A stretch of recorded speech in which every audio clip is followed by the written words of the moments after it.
This Boston Celtics top prospect is shocking everyone, as Davison is setting franchise records and putting himself in the franchise history books for this Maine Celtics squad. We're going to be diving and talking about that. Plus, the regular Celtics team failed to make the NBA Cup. So, what implications does that have? And we got some information on why Joe Mazzulla does not talk or tell players when they are going to come in. We got a lot to break down on this episode of Celtics Digest. I'm Bruce Velez. Without further ado, let's dive into the video. Make sure to grab a snack. And the first topic we're going to get into here is talking about the NBA Cup. Because, like I mentioned, this Boston Celtics team failed to make the NBA Cup and did not get qualified. If we want to look at the implications, the Celtics yesterday needed two things to happen. One, they needed the Orlando Magic to win, which they failed to do, losing by 15. But even if the Orlando Magic were to lose the game, the Celtics still could have gotten lucky with the tiebreaker if the Knicks had somehow beaten the Orlando Magic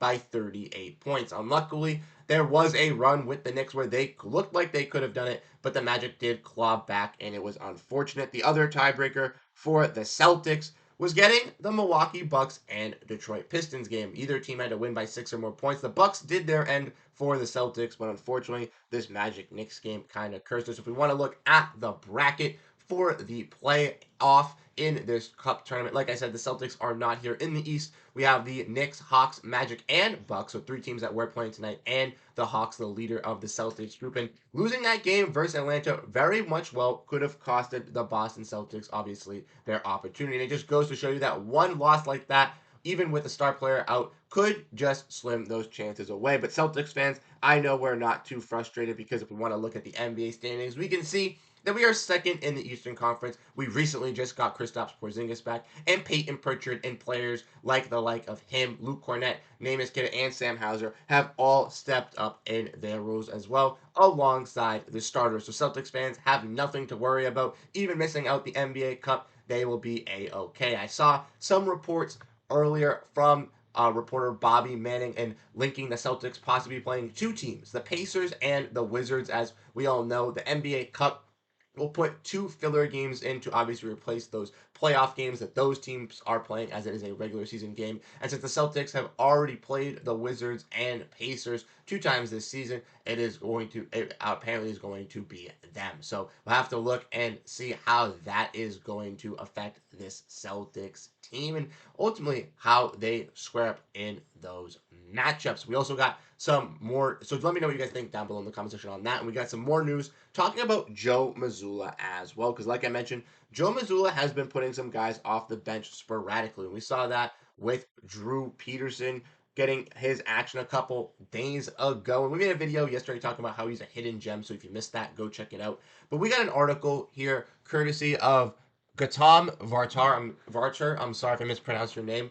but Joe Mazzulla explains why he doesn't tell Celtics players if they're going to play in advance. And very few coaches in the NBA like to give their bench players a heads up if they're going to play in a particular game. But Joe Mazzulla isn't part of this group. In his press conference after the Boston Celtics beat the Miami Heat at the TD Garden on Monday, Mazzulla was asked why he opted for that approach, and this was his response. I just feel like if you give a guy an idea he's going in or not, it just changes his preparation on a daily basis. I want our guys to come into the arena every day thinking that the process is important towards winning. He also had to say that they have to be ready to go and to got to treat every single game as if they are going to impact winning. By not telling them, it allows them to treat every single day as it's the most important day and do a great job of embracing that. But it's important because that's just a lot of unpredictability over the course of the season. You got to be ready to go at any time, and if you're ready to go because you know you got to play, that doesn't really help your process. And I love this analyzation from Joe Mazzulla here. We all know the Stay Ready group from last season consisted of a multitude of players, and each of one of those guys really had to step up and be ready for when their number was called. I can vividly remember O'Shea Brissett being one of those leaders of that Stay Ready group where he was implemented into that game versus the Indiana Pacers. I believe it was game 2, where he was a plus 17 off the bench and some needed help on the offensive glass when the Celtics were struggling rebounding that game. And it's stuff like that where you need those players to make that impact. And we've seen that with the likes of the season, like I mentioned, with Jrue Peterson so far, taking his impact with this team. Even Jordan Walsh staying ready, Namus Kidda Tatum. When Kristaps Porziņģis was hurt, he was staying ready and being that starting center when the Celtics needed him. Ultimately, Luke Cornett as well. So I really love what this Celtics team ultimately has truly done, and the mentality that Joe Mazzulla and Brad Stevens has really instilled in this group, because it's really made them motivated and really embraces that Celtic culture. I know Joe is from Rhode Island. I know he knows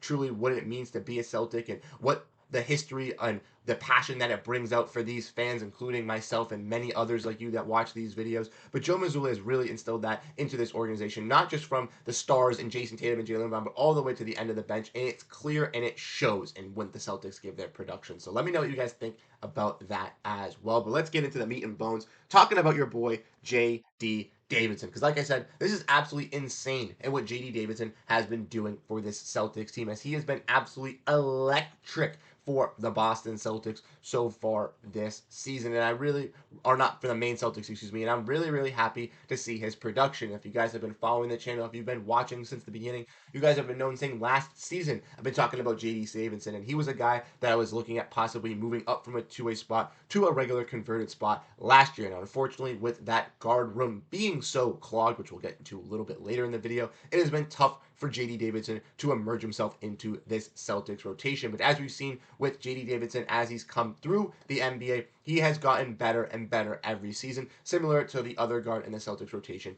in Peyton Pritchard. And Davison, his offensive game was not fully polished coming out of Alabama when he was selected by the Celtics, and when he was ultimately playing for the Maine Celtics as well, he didn't really have a formed three-point shot. But JD has been on that craft, has been working on that three-point shot, and you saw how great that three-point shot looked through the summer league. And JD was looking like a new and improved player, even in last season's season with the Maine Celtics, in which they fell very short of winning that G League championship. But we want to discuss and kind of dive in, breaking down J.D. Davison. Like I mentioned, he is breaking franchise records and shocking everyone for the Celtics team. In last night's performance versus the Atlanta Skyhawks, J.D. Davison broke a career high and franchise record for the Celtics for most steals during today's matchup, where he had 46 points and 5 assists, shooting 62% from the field. And not only has JD been doing that, but JD was also doing this a couple days ago, as I mentioned on my Twitter, where he was tied for the #1 spot in Maine Celtics all-time in steals, which he easily obviously broke past that game and has, with cementing himself, getting the Celtics in the franchise steals per game. But JD is the leader in scoring, in points, in assists, and he is in the lead for steals as well. And like I said, if this man doesn't get a spot in Boston, he deserves someone somewhere else, because he's always been putting in the work and deserves that recognition. And like I mentioned, and like we looked at a little bit earlier, J.D. Davison is on a two-way contract with the Celtics, which means he is playing with the G League for a majority of this season. And with the Celtics having a deep guard room already, it is tough for a player like JD to emerge. We already saw with Peyton Pritchard a couple of seasons ago when Malcolm Brogdon, Marcus Smart, Peyton Pritchard were all in that rotation. It was tough for Peyton Pritchard to kind of get some room, and Peyton Pritchard vocalized that he would be wanted to be traded. And what they said was, we're not going to do that. And Brad Stevens went around and made some changes. He kept Derrick White, who I failed to mention there. Sorry, Derrick. But he did keep Derrick White. He kept Peyton Pritchard. And he moved off Malcolm Brogdon. He moved off of Marcus Smart. And even though he went out and got Jrue, it still allowed Peyton to grow in that room. And we've even seen with Peyton really emerge, him be able to shine that light. But with Springer, we have also seen him not be able to climb out of that room because it is already so deep. And with JD kind of being that fifth guard on the rotation, it is a little bit hard for him to climb out. But he has been really, really steadily performing and been absolutely on fire. Like I said, career high last night for the Boston Celtics. He is the franchise leader in points, steals, and assists.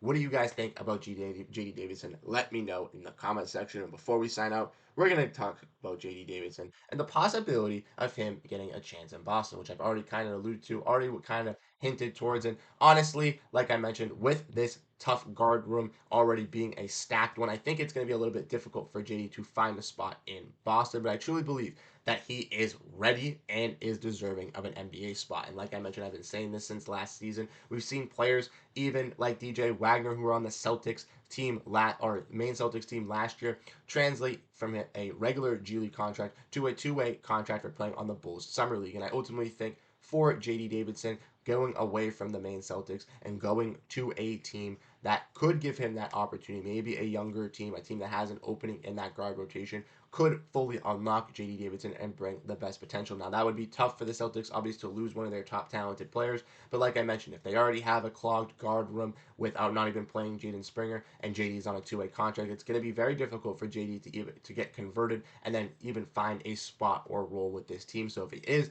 for the beneficial of his success, I would love to see him flourish on another NBA franchise. But if the Celtics could obviously find that hole for him, find that role for him, I'd love for him to stay in Boston. But let me know what you guys think down below in the comment section, how you guys ultimately feel about this Celtics team missing the NBA Cup, how you feel about the Boston Celtics, how you feel about JD Davidson's play, and how you feel about Joe Mazzulla not telling the players when they're coming in the game. Like I said, you guys have been absolutely fantastic. Shout out to everybody that came to the stream, hung out with Nick NBA and I last night. Like I said, you guys have been absolutely fantastic, and I'll catch you guys in the next video. Have a great rest of your day, and go Boston Celtics. Peace out, everyone.